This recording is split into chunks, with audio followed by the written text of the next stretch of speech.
Assalamualaikum warahmatullahi wabarakatuh. Bismillahirrahmanirrahim.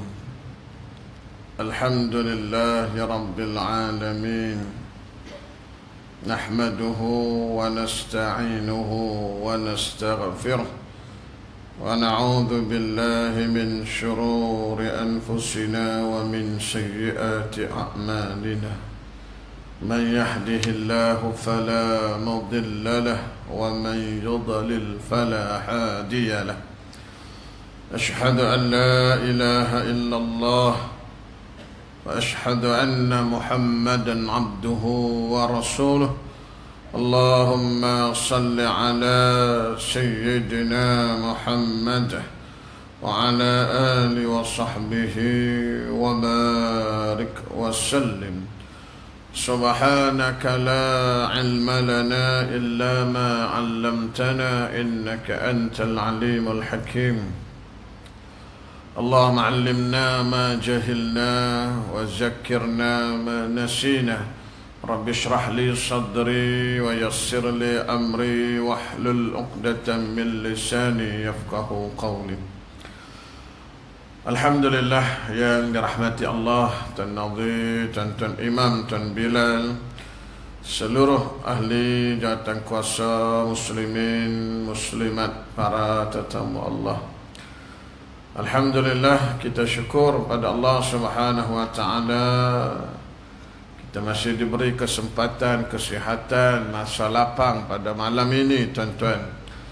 Diizinkan Allah dapat bersama lagi dalam siri pengajian bulanan kita, tuan-tuan. Dan kita masih lagi berada dalam tajuk sabar, tuan-tuan. Jadi kita akan sambung hadis malam ni, tuan-tuan. Ya, hadis yang ke-52, ya, hadis yang ke-52. Wa an Abi Yahya Usaid ibn Khudayr radhiyallahu anhu anna rajulan min al-ansari qala ya Rasulullah ala tasta'miluni kama ista'malta fulana wa fulana faqala إنكم ستلقون بعدي أثره فاصبروا حتى تلقوني على الحوض متفق عليه. Baik. Hadis muttafaqun alaih maknanya sepakat Bukhari Muslim. Bukhari nombor hadis 3792, Muslim 1842. Baik. Muslimin muslimat yang dirahmati Allah, hadis ni ya daripada seorang sahabat namanya ya gelarannya Abi Yahya, tu gelaran nama dia Usaid bin Khudayr. Ya. Perkataan Usaid dengan Hamzah yang dibaca dhammah. Telitinya tuan-tuan, pengarang tuan-tuan ya. Dia sebut di sini, dia kata Hamzah dibaca dengan dhammah, maknanya bari depan tu. Nama dia orang tak baca a, tak baca i, baca Usaid. Ya. Dan Khudayr dengan huruf ha tidak bertitik. Ha tidak bertitik tu baca sebut lagi. Dibaca dhammah. Ya. Kemudian huruf dad yang bertitik dibaca fathah. Ni cara nak sebut nama sahabat ni, tuan-tuan. Dia bagi cara. Ya, Khudayr itu makna ha tu baris depan, kemudian dad itu berbaris fathah, baris atas Khudayr. Maknanya tuan-tuan, tu cara sebut nama dia. Ya, Usaid bin Khudayr. Jadi tuan-tuan, nak ceritanya telitinya pengarang. Supaya kita bila sebut nama tak salah. Yalah tuan-tuan, kadang-kadang bila letak nama ni tuan-tuan, panggilan hak mak dia panggil, hak mak dia letak nama dia ni, mana kita tahu. Ejaan sama je kadang-kadang kan. Eja tu nak baca tu macam mana. Baik. Jadi tuan-tuan, kita berkenalan sikitlah dengan Usaid bin Khudayr ni tuan-tuan. radhiyallahu anhu. Dia ni sahabat daripada kalangan orang Ansar, Al-Ansari, orang Madinah. Yang mana tuan-tuan dia ni tuan-tuan termasuk dalam kalangan pemimpin orang Ansar. Ya, dia ni daripada suku Auf. Ya, dia ada dua suku, Aus dan Khazraj. Kalau kita belajarlah orang Madinah ni dia ada dua suku, Aus dan Khazraj. Dia ni daripada belah suku Aus, tuan-tuan. Ya, baik. Meninggal pada tahun 20 Hijrah. Dia ni tuan-tuan asalnya dia tidak Islam.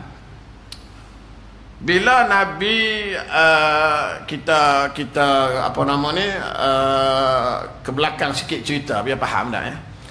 Bila Nabi berbai'ah dengan orang Madinah dalam Baitul Aqabah yang pertama, ya, sebelum Nabi pergi hijrah kan.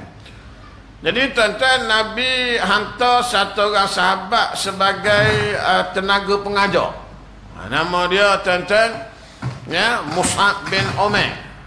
Kalau tuan-tuan pernah dengar lah, sahabat ni Mus'ab bin Umair radhiyallahu anhu, dia ni Al-Muqri yang pertama yang Nabi hantar ke Madinah nak ngajar orang Madinah.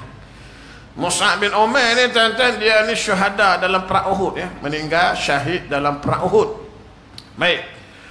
Waktu apa nama ni Mus'ab bin Umair ni tuan-tuan dia pergi ke Madinah. Ya. Jadi tuan-tuan dia menumpang di rumah satu orang sahabat yang namanya As'ad bin Abi Zirarah. As'ad bin Abi Zirarah ni kalau kita mengaji bab salat Jumaat kita jumpalah nama dia ni. Dia ni orang hak mula-mula kumpulkan orang untuk salat Jumaat di Madinah. Ayat perintah salat Jumaat ni turun Nabi belum hijrah tuan-tuan ya, belum sampai ke Madinah. Baik, As'ad bin Abi Zirarah ni orang yang kumpulkan sahabat salat Jumaat tu. Itu As'ad bin Abi Zirarah terkenal lah. Jadi dia duduk di rumah As'ad bin Abi Zirarah, Mus'ab bin Umair. Jadi tuan-tuan satu hari As'ad bin Abi Zirarah ni bawalah dia ni berdakwah di kebun. Kebun jumpalah dengan orang Madinah daripada suku Aus tuan-tuan. Jadi bila dia duduk dakwah situ cerita tentang Islam, cerita dia ni sampai kepada ketua puak Aus. Aus ni dia ada ketua dia, namanya Sa'ad bin Mu'az. Khazraj dia ada ketua dia, Sa'ad bin Ubadah. Tu kena ingat tu nama-nama tu. Sa'ad bin Ubadah ketua untuk Khazraj, Sa'ad bin Mu'az ketua Aus. Sa'ad Melaka nama tu tuan-tuan. Jadi tuan-tuan, bila ketua dia Sa'ad bin apa nama ni Mu'az ni dengar kata ada orang duduk bawa ajaran baru kampung kita ni, maka dia nak marah, dia tak berapa tergamak sebab ya tetamu yang datang ni dibawa oleh As'ad bin Abi Zirarah. As'ad bin Abi Zirarah ni ada hubungan keluarga dengan dia. Jadi cara dia macam mana? Dia suruhlah ya Usaid bin Khudai ni pergi halau Mus'ab bin Umair ni, halau lah tak duduk dakwah sini seorang bawa ajaran apa ni mecah belah orang sebagainya kan. Ni cerita dia tuan-tuan. Jadi Usaid bin Khudai pergi bawa lembing, nak marah lah. Jadi bila sampai Mus'ab bin Umair kata ginilah, dengar dululah apa aku nak cerita. Dengar dulu, jangan cepat nak marah. Dengar dulu, kalau kamu rasa yang aku cerita ajaran aku ni tak betul, ya, maka kamu boleh halau, aku boleh keluar. Sukarela. Tapi kalau kamu rasa betul, kamu fikir. Duduklah dengar. Dia pun dengar. Bila dia dengar tuan-tuan, Usaid bin Khudai ni dia bila dengar dia rasa menarik, tertarik, maka dia pun akhirnya asal nak halau Usaid sahabat Mus'ab bin Umair tak jadi halau, akhirnya dia masuk Islam. Tu cerita Usaid bin Khudai ni tuan-tuan ya.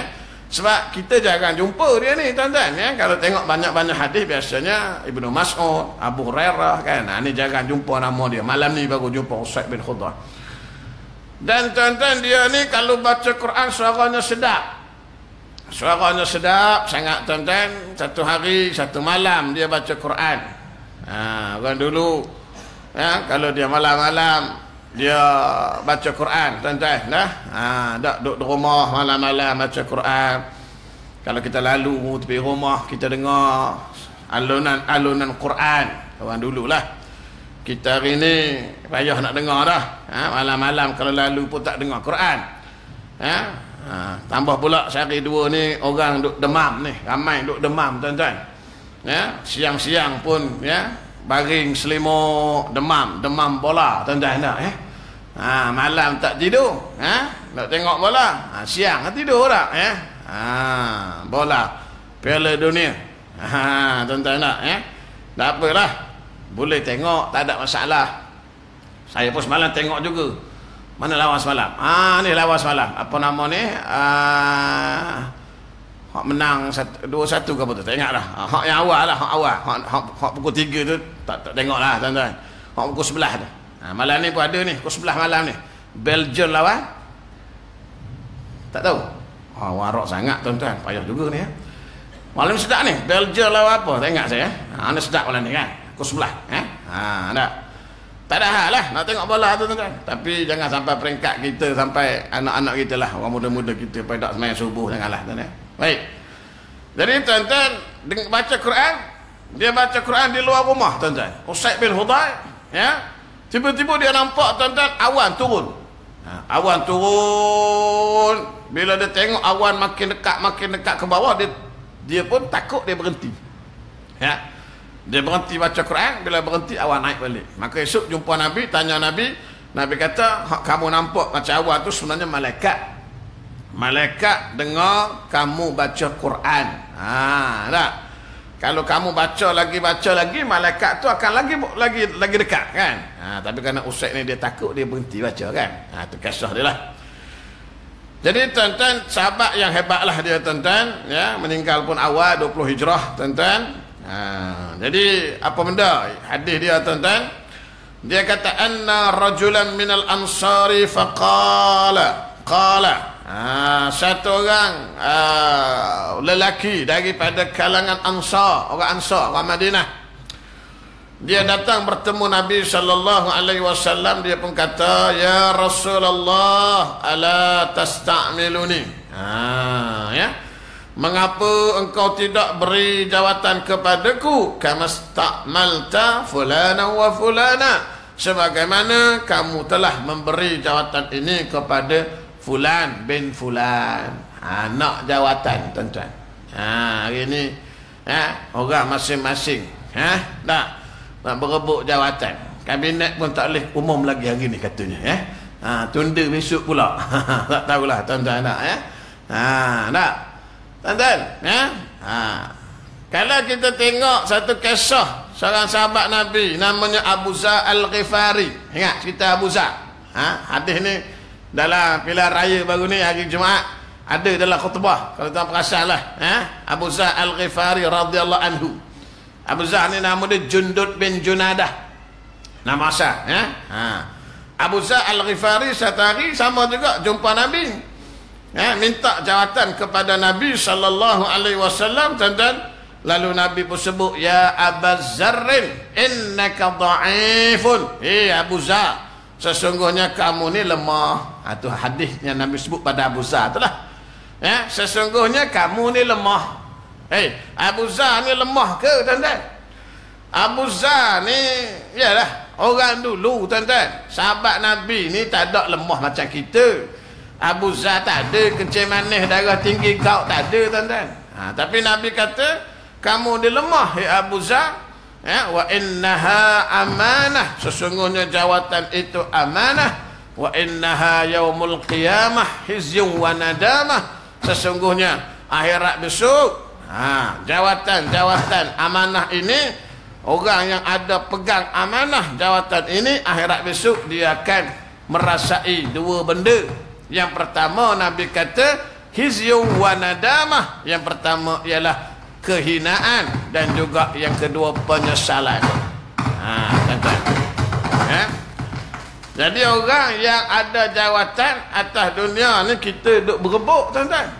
Nabi kata ke Abu Zar, akhirat besok, ingat jawatan ini kehinaan dan juga penyesalan. Siapa-siapa yang ada jawatan, dia rasa menyesal. Apalah aku dulu ambil. Ni tuan-tuan, batu yang Nabi sebut pada Abu Zar tu kan. Tapi kat sini pula Nabi sebut lain pula. Nabi kata bila dia minta jawatan, ya Rasulullah, beri aku jawatan ni sebagaimana kau beri kepada fulan bin fulan. Nabi kata innakum satalqauna ba'di atharah. Ni salah satu daripada mukjizat Nabi. Apa benda mukjizat Nabi ni? Kat sini Nabi mengetahui apa yang akan berlaku pada masa depan. Ba'di, lepas aku ni. Lepas aku tu bila? Mungkin lepas Nabi zaman sahabat belum ada. Mungkin zaman tabi'in belum ada. Ni zaman kita ni ada. Apa benda, tuan-tuan? Bahawanya Nabi kata, bila aku tiada nanti, kamu akan temui pemimpin-pemimpin yang bersifat dengan sifat atharah. Ni. Innakum satalqauna ba'di atharah. Kenapa kita kata pemimpin di sini? Sebab sahabat tadi minta jawatan. Nak jawatan. Mana orang nak jadi orang besar lah. Tuan-tuan, jadi orang besar memang seronok atas dunia. Nak pergi mana-mana ada tempat dia. Parking dia ada. Kan? Kalau pergi jamuan ada meja dia. VIP. Kita masuk tak boleh. Kan? Kalau atas jalan dia ada pengiring, tuan-tuan. Kita tengok, oi seronoknya kan. Tengok. Lepas aku tak ada nanti Nabi kata akan wujud kalangan manusia yang kita kata pemimpin-pemimpin yang bersifat atharah. Atharah ni apa, tuan-tuan muslimin muslimat? Sikap pemimpin yang bersifat angkuh dan juga sombong yang mementingkan diri. Hari ni berapa ramai sangat nak jawatan kerana dia nak bukan untuk diri. Berapa ramai? Tak ada, tuan-tuan. Hari ni orang nak jawatan kerana nak kepentingan diri. Aku dapat jawatan, aku nanti nak cari kekayaan. Aku ada jawatan, nanti aku nak kumpul duit. Aku ada jawatan, nanti kes aku gugur. Contohlah, tuan-tuan. Ada kepentingan. Tak. Jadi, tuan-tuan, pemimpin-pemimpin yang tak peduli kepada rakyat. Rakyat kau dia lah. Hari ni tuan-tuan muslimin muslimat yang dirahmati Allah. Ini berlaku, tuan-tuan. Zaman Nabi tak ada. Zaman sahabat tak ada. Zaman kita hari ni, tuan-tuan. Batu berebut. Tak? Tak? Jadi apa nak buat kita kalau kita ada waktu itu? Kita lah ni, tuan-tuan umat Nabi ni. Maka Nabi kata fasbiru. Kalau kamu ada waktu itu, kamu kena sabar. Kena sabar. Jangan kita kata memberontak. Jangan, dia tak ajak. Jangan kita kata buat tunjuk perasaan. Bukan. Nabi kata fasbiru, sabar kamu. Nampak tuan-tuan muslimin muslimat yang dirahmati Allah. Jangan bangkit melawan. Tak, dia tak kata gitu kan. Nabi kata fasbiru, sabarlah kamu hatta talqauni alal haud, sehingga kamu akan jumpa aku, kata Nabi, di telagaku, telaga al-haud, di padang mahsyar. Ni tuan-tuan muslimin muslimat yang dirahmati Allah. Jadi tuan-tuan, kita nak buat macam mana? Nak buat tak tahu nak buat apa. Tapi kalau kita sini bolehlah. Ada hak 5 tahun boleh tukar. Boleh undi lain pula. Contohlah dah Tapi kalau pemimpin-pemimpin yang kita kata diktator, macam yang berlaku di Mesir kan, orang lawan mati kena bunuh habis kan, macam berlaku negara-negara lain lah. Tak boleh nak buat apa, kita lawan kita mati. Maka sabar. Maka kata Nabi, kamu akan bertemu dengan aku nanti di telagaku, telaga al-haud. Dan telaga ni tuan-tuan, setiap para nabi, para rasul dia ada telaga dia di akhirat besok. Termasuklah Rasulullah sallallahu alaihi wasallam ada 2 telaga Nabi di sana, tuan-tuan. Yang pertama disebut sebagai telaga Al-Haud, yang kedua disebut sebagai telaga Kautsar. Jadi tuan-tuan, kita nak, kalau boleh tuan-tuan, kita nak minum ni. Nak minum. Kita nak bangkit bersama Rasulullah sallallahu alaihi wasallam. Bila satu orang Arab Badui datang jumpa Nabi, "Ya Rasulullah, mata sa'ah, bila kiamat ya Rasulullah?" Badui ni kalau jumpa Nabi, dia punya soalannya soalan-soalan yang sahabat jarang tanya. Sahabat tak tanya soalan macam ni. Tapi bagus juga dia bertanya. Bila dia bertanya, sahabat dapat maklumat. Tu bagusnya. Bila ya Rasulullah kiamat? Mata sa'ah, kiamat bila? Nabi tanya balik. Nabi kata, kamu dah bersedia ke untuk kiamat? Banyak ada ke ibadah kamu? Dia kata, ya Rasulullah, saya nak ibadah tak banyak. Semayang tak banyak. Sunat lah. Puasa-puasa tak banyak. Sedekah tak banyak. Tapi saya sangat kasih kepada kamu ya Rasulullah. Tu je benda dia. Nabi kata, kamu akan dibangkitkan bersama dengan orang yang kamu kasih. Tuan-tuan, kita nak bangkit dengan siapa akhirat besok, tuan-tuan? Nak bangkit dengan Rasulullah sallallahu alaihi wasallam. Maka bila nak bangkit dengan Nabi, tuan-tuan, kita kena kasih kat Nabi. Sebab itu kalau sebut kasih ni, tuan-tuan, Nabi ni dia terlalu kasih kat umat dia. Dan tuan-tuan, bukan saja kita manusia kasih kat Nabi, tuan-tuan. Benda bukan hidup pun kasih. Benda yang tak hidup pun kasih kat Nabi. Tengok cerita waktu Nabi sampai di Madinah, bina masjid, tuan-tuan. Ambil batang tamar, buat mimbar. Mimbar dulu bukan hebat mana, biasa batang tamar ada, tuan-tuan. Bila orang dah ramai, masjid dah besar, tukar mimbar baru. Bila tukar mimbar baru, tuan-tuan, mimbar ni tetap digunakan lagi. Sahabat-sahabat pergi masjid nak sembahyang, dengar orang menangis. Tuan-tuan. Kalau kita macam Pak Bilal datang pukul 5.30 nak azan, dengar budak menangis macam lagi balik dah. Mana pula dengar orang menangis, budak menangis, jelas suara menangis. Cari, rupanya batang tamar yang tidak lagi diguna Nabi sebagai mimbar, menangis sedih. Kenapa? Sayang kat Nabi, kerana dia sudah tidak dipijak lagi oleh Rasulullah sallallahu alaihi wasallam. Tuan-tuan, kalau batang tamar kenal sayang Nabi, yang dia tak dapat apa-apa manfaat pun akhirat besok, tuan-tuan, kita apatah lagi, tuan-tuan muslimin muslimat yang dirahmati Allah. Bila manusia berkumpul di padang mahsyar, tuan-tuan, lama tak usah cerita lah, tuan-tuan. Dalam keadaan tak ada pakaian, dalam keadaan berkaki ayam, matahari, ya Allah, tuan-tuan, didekatkan sehingga satu batu. Bayangkan, tuan-tuan. Hari ni matahari dengan bumi ni, saya tengok baru ni, saya pergi ke Port Dickson, Balai Cerak, Jabatan Besar Port Dickson. Saya baca matahari dengan bumi hari ni 14 juta kilometer. 14 juta kilometer. Tuan-tuan, akhirat besok satu batu. Tuan bayangkan. Huru hara manusia cari siapa nak bantu. Jumpa Nabi Adam reject. Jumpa Nabi Nuh tak boleh tolong. Nabi Ibrahim tak boleh tolong. Nabi Musa tak boleh tolong. Nabi Isa tak boleh tolong. Nabi Muhammad. Pergi jumpa Nabi Muhammad. Bila pergi jumpa Nabi, tuan-tuan, Nabi pun datang sujud di bawah aras. Lalu diilham kepada Nabi puji-pujian oleh Allah Subhanahu wa taala. Hadis ni tuan-tuan boleh baca dalam musikah hadis pun ada. Lalu Allah sebut kepada Nabi, irfa' ra'sak, Muhammad, angkat kepala kamu, sal tu'ta, minta kamu nak apa. Tuan-tuan, yang Nabi sebut, tuan-tuan, Nabi kata ummati rabbi ummati, ya Allah, ya Tuhanku, umat aku. Sayangnya pada kita, tuan-tuan. Dalam hadis lain disebut anjal alal khalqil hisab.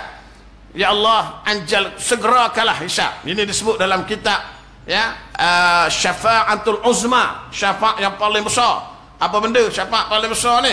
Syafaat Nabi untuk menyegerakan, membuka mahkamah perbicaraan manusia di akhirat. Tuan-tuan, menunggu perbicaraan itu satu benda yang sangat susah dah, huru-hara dah, tak larat dah. Maka Nabi pergi minta dengan Allah supaya mahkamah perbicaraan dibuka.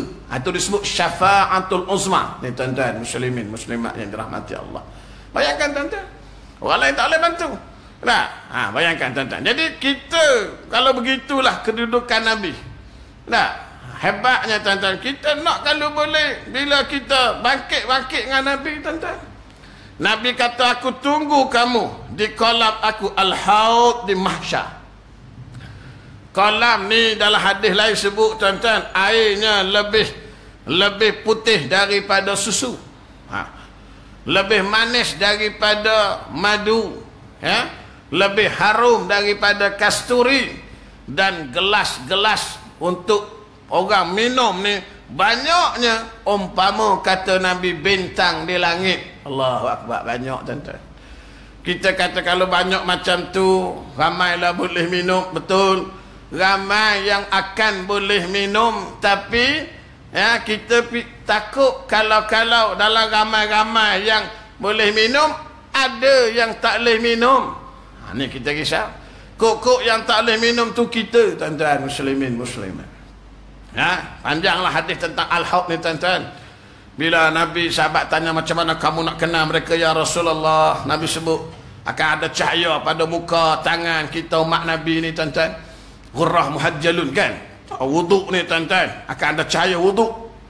Kena ni umat aku, tapi ada satu golongan dia datang nak minum tapi kena halau oleh malaikat tuan-tuan muslimin muslimat. Kenapa? Bila Nabi tanya, malaikat kata mereka inilah orang yang telah merubah perjalanan agama kamu ya Rasulullah. Ni kita takut kan?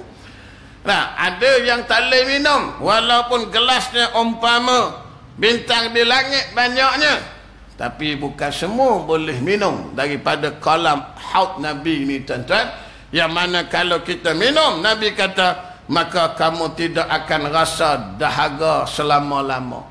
Bayangkan tuan-tuan duduk di padang mahsyar, panasnya, dahaganya, jangan ceritalah tuan-tuan muslimin muslimat yang dirahmati Allah. Tak betul tuan-tuan, kita ni tuan-tuan bila dengar bab mahsyar, bila dengar bab huru-hara pada mahsyar ni tuan-tuan, kita ni tuan-tuan tak ada perasaan, tak ada angin kata orang nak buat benda tak baik. Betul lah tuan-tuan.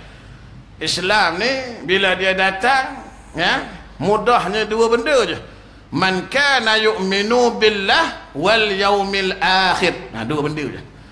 Beriman, yakin kamu kepada Allah, dan beriman, yakin kamu kepada hari akhirat. Dua benda je. Dalam banyak-banyak benda, rukun iman tu ada 6, tapi disimpul jadi 2 je. Tuan-tuan, manusia yang ingat akhirat ni tuan-tuan, insya-Allah dia tidak akan jadi jahat tuan-tuan, duk mikir huru-harunya nanti kita di padang mahsyar. Betul lah tuan-tuan ya. Jadi kat sini Nabi kata kamu sabar hatta talqauni alal haud, sehingga kamu akan datang bertemu denganku di kolam al-haud ni tuan-tuan ya. Baik, kolam al-haud ni duduk di mahsyar ya. Kautsar itu kata setengah pendapat duduk di syurga ya. Dia ada dua kolam lah tuan-tuan, tak apalah, tak kisahlah tu tuan-tuan ya. Yang penting tuan-tuan, kolam al-haud ini disebut oleh Nabi sallallahu alaihi wasallam dalam hadis ya, hadis-hadis yang sahih, yang mana tuan-tuan ya, benda-benda yang ghaib ni kita tak boleh nak tambah, tak boleh nak tokok tambah kalau tidak datang daripada hadis Nabi sallallahu alaihi wasallam. Baik tuan-tuan, betullah kita tuan-tuan ya, nak bangkit dengan Nabi, nak kasih, nak sayang, sebab itu kita buat sambutan. Baru ni ya, hari lahir Nabi, walaupun orang petikai ya, mana ada ulama buat, mana ada sahabat buat tuan-tuan. Kita nak orang ingat Nabi, Ya. Kalau dah lama sangat orang dah lupa. Macam kita tengok baru ni ada satu orang dia buat filem Mak Kilau. Ingat tuan-tuan, Samsul Yusof. Mak Kilau ni bukan lama sangat dengan kita, tahun 60-an. Saya ingat saya lah tuan-tuan, meninggal tahun 60-an gitulah tuan-tuan, Mak Kilau. Tak jauh tuan-tuan. Tapi tuan-tuan, kalau tanya orang muda-muda tak kenal Mak Kilau. Bila ada orang buat filem dia, kan, orang pun ya viral, Mak Kilau jadi viral. Nah, ya, semangat lain macam, pergi sembahyang Jumaat tak pakai kopiah, pakai tanjak. Tuan-tuan bayangkan ya. Semangat Mak Kilau. Kan? Kalau dulu kan tanya Mak Kilau, orang muda-muda kenal? Tak kenal. Kenal Mak Kilau? Kenal. Mana satu tu? Cik Mek Molek itu M Daud Kilau. Bukan Mak Kilau kan? M Daud Kilau orang kenal lah dah, RM1, RM2. Ingat lagu dia tu? Tuan-tuan tak ingat lagu tu zaman tuan-tuan muda tu. Zaman aku lain. Tuan-tuan, saya pergi baru ni ceramah di satu sekolah di Bandar Tasik Selatan. Ceras. Ya, saya tanya budak-budak sekolah tu, kata 5, awak tahu tak dulu tempat awak ni ada lagu Bandar Tasik Selatan, Olan. Kata ingat ada Olan, Cinta Bandar Tasik Selatan, tahun 90-an, zaman rock waktu itu. Tanya budak sekarang, habuk seorang pun tak tahu tuan-tuan. Zaman kita dulu ingat kan, Olan, Cinta Bandar Tasik Selatan. Bandar Tasik Selatan pun tak naik lagi tu. Terkenal kan lagu tu kan. Berapa tahun? 90, 2002, 30 tahun. Tak ingat dah. Dah. Tuan-tuan, sebab tu kita sambut Nabi, suruh orang ingat Nabi. Dah. Bukan sekadar ingat, tuan-tuan. Kita nak buat, nak ikut hak Nabi ajar, hak Nabi bawa, nak pegang sungguh-sungguh. Dan bila kata nak ikut Nabi, tak semesti benda besar, benda kecil pun boleh, macam-macam kan. Ada satu orang perempuan zaman Nabi, makcik kan, dia ni tuan-tuan meninggal. Bila meninggal, Nabi tak ada di Madinah. Bila Nabi balik, Nabi tanya makcik ni mana? Orang kata dah meninggal ya Rasulullah. Jadi Nabi pergi salat atas kubur dia. Tuan-tuan bayangkan betapa besarnya penghormatan Nabi pada dia. Nabi salat atas kubur dia. Kenapa tuan-tuan? Ya, sampai peringkat Nabi pergi salat atas kubur dia ni. Pasal dia ni tuan-tuan, waktu dia hidup, benda dia buat simple aja. Apa dia? Dia ni suka membersihkan Masjid Nabawi. Tu je. Kecil je benda. Bukan semayang malam-malam tak pernah miss. Bukannya puasa manjang, tak. Kerjanya apa? Kerja tolong bersih Masjid Nabawi. Nabi salat di atas kuburnya. Nabi kata dengan salatku inilah menyebabkan kuburnya jadi terang. Tuan-tuan, ya, kerja tok siap lah kita kata hari ni. Batu kita ni tuan-tuan, kalau pergi masjid kita mana-mana lah, tengok ada yang kotor, bersih lah. Tak cicak ada, buang lah. Masuk tandas, tengok ya, hancing, curah lah faham lah. Tak, bukan nak kena buruh sangat pun. Tengok orang tak faham lah. Tok siap pun dia suka kita tolong dia tuan-tuan. Tak, dia pun suka. Dia kalau dia marah ni gini ya, lepas kita bersih tanda semua, kita pergi jumpa dia. Tok siap jangan lupa ya, cukup bulan allowance bagi 2. Dia marah lah tuan-tuan ya.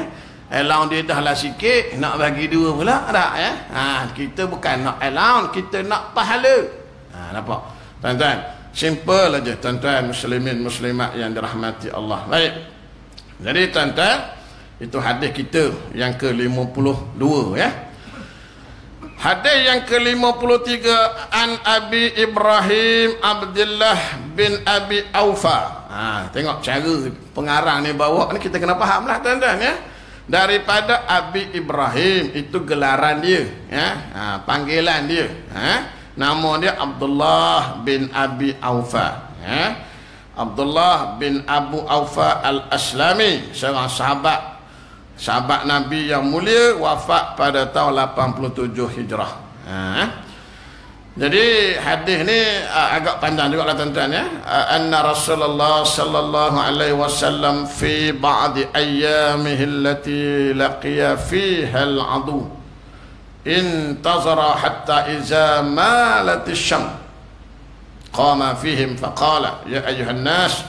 Baik, kita tengok sekali lagi dulu daripada Rasulullah sallallahu alaihi wasallam pada hari bahawa Rasulullah sallallahu alaihi wasallam pada hari berdepan dengan musuh, peranglah tuan-tuan, bila berperanglah ya, baginda menanti hingga terbenamnya matahari, gelincir lah ya, gelincir lah tuan-tuan, terbenam ni gelincir lebih kurang lah ya.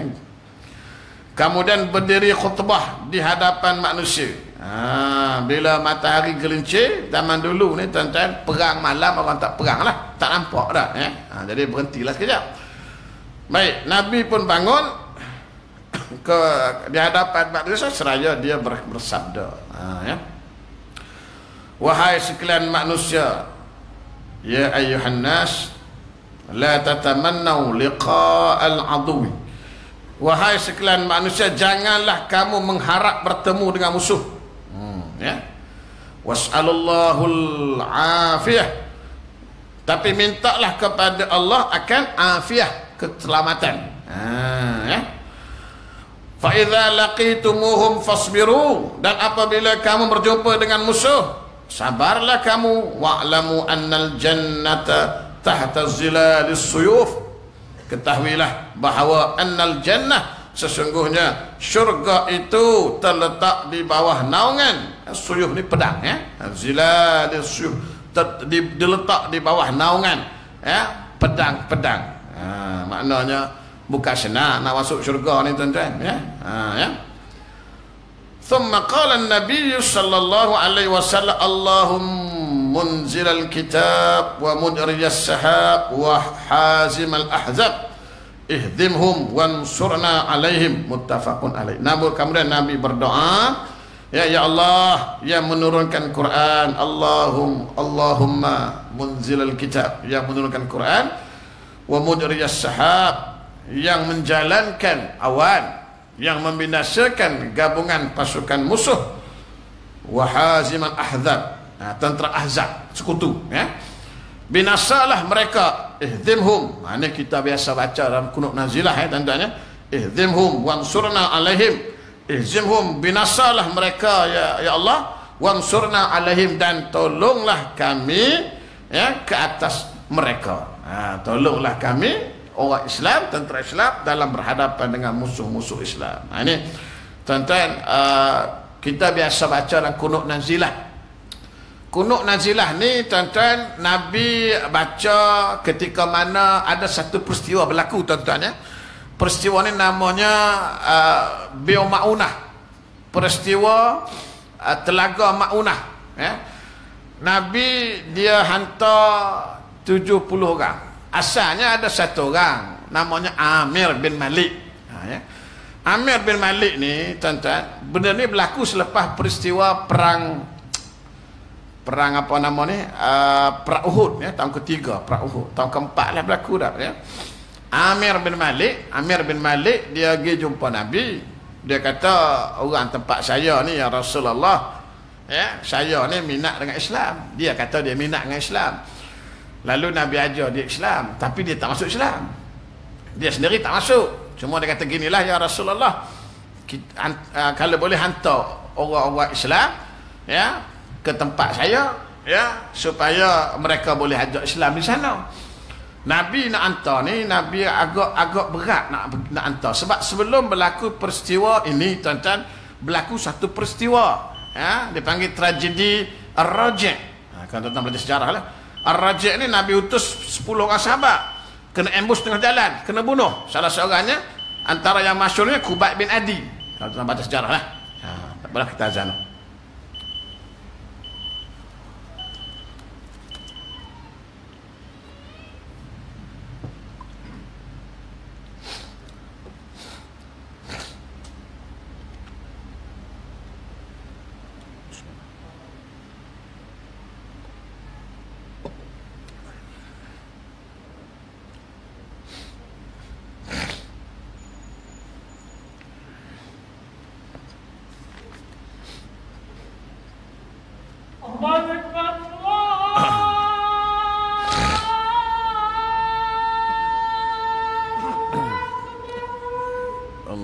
akbar. Allah.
أشهد أن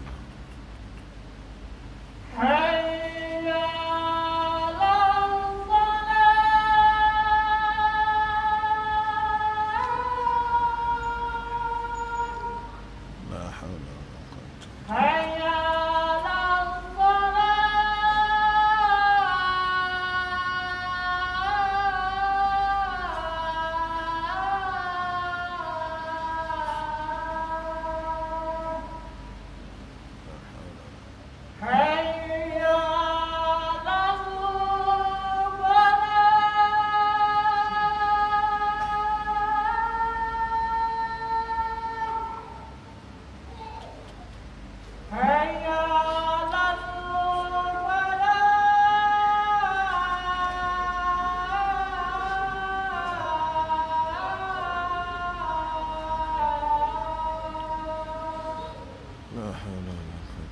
الله أكبر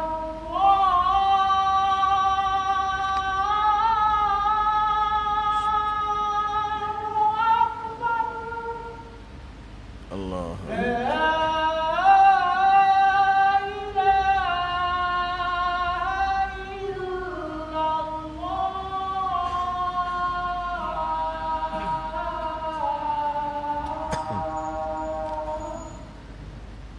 لا إله إلا الله محمد رسول الله. اللهم صل على سيدنا وعلى آله اللهم رب صلاة قائمة محمد وسيلة الشارع. Baik, jadi tuan-tuan, tadi kisah tadi, jadi sebelum tu berlaku satu peristiwa ya, apa nama ni, tragedi Ar-Raji'. Sahabat Nabi 10 orang kena ambush, kena bunuh tengah jalan. Bila Amir bin Malik minta dengan Nabi nak suruh hantar orang dia ke tempat dia, Nabi agak berat.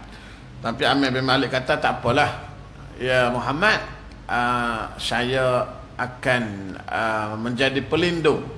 Jadi Nabi hantar 70 orang sahabat yang diketuai oleh satu orang namanya Al-Haram bin Milhan. Al-Haram bin Milhan ni tuan-tuan adik-beradik dengan Ummu Sulaim bin Milhan. Ummu Sulaim ni mak Anas ya, pak saudara Anas dah. Jadi bawa surat pergi ke sana, sampai di sana jumpa ketuanya nama Amir bin Tufail.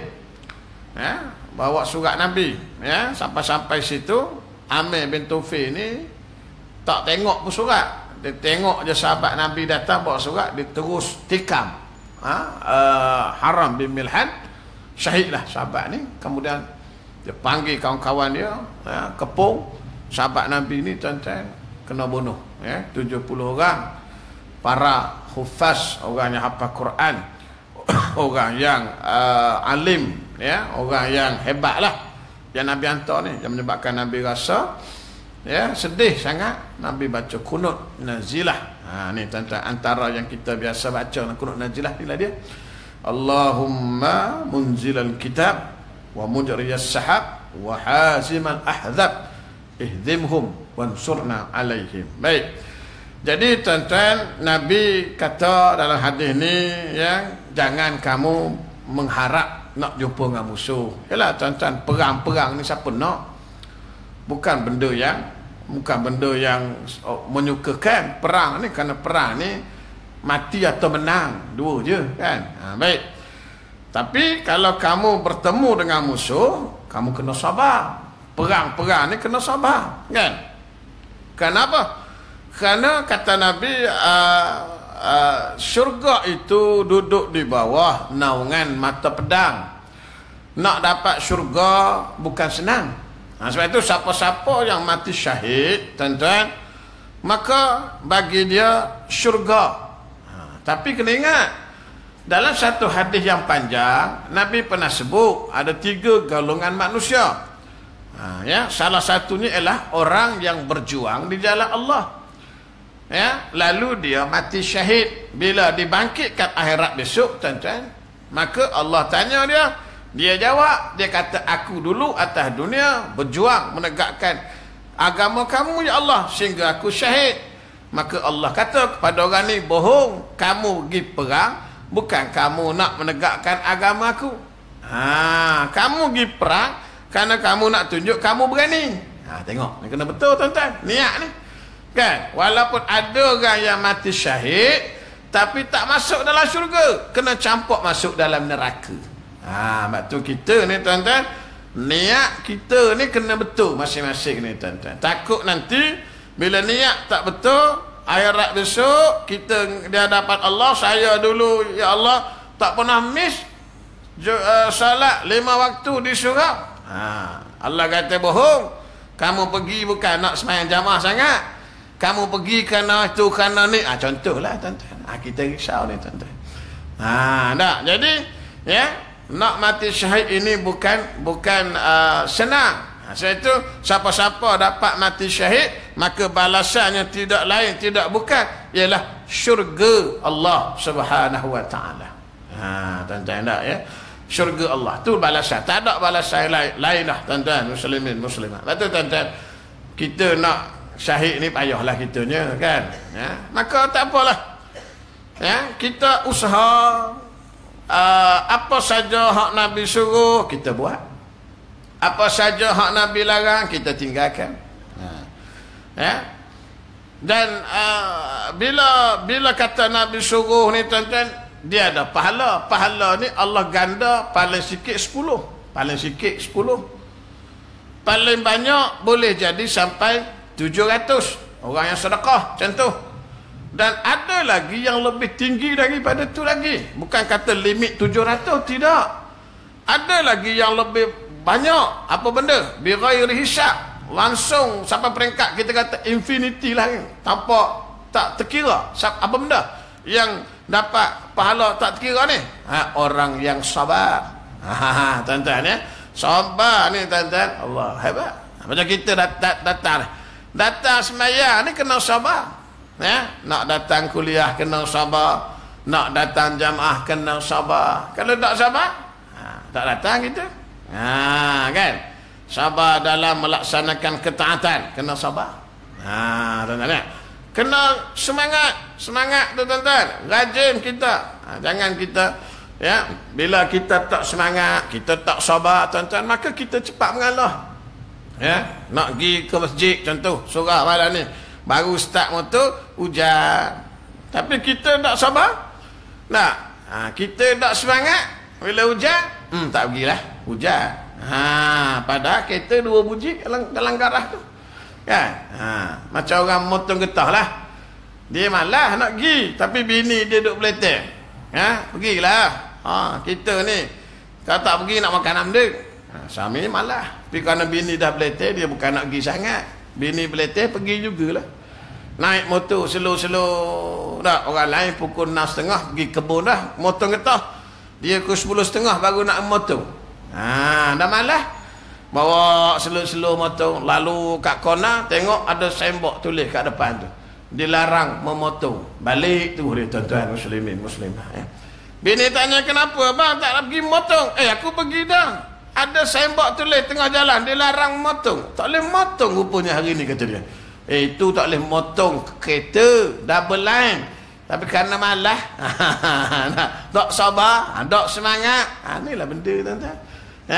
Jadi kita insyaAllah tuan-tuan nak ibadah kena sabar ya. Maka insya-Allah mudah-mudahan tuan-tuan ya, Allah beri kepada kita ganjaran pahala yang terbaik tuan-tuan muslimin muslimat. Jadi habislah tajuk ni, kita akan masuk di babus sidq, sidq mana kebenaran, bab benar, insya-Allah dalam kuliah akan datang. Wallahu alam. Assalamualaikum warahmatullahi wabarakatuh.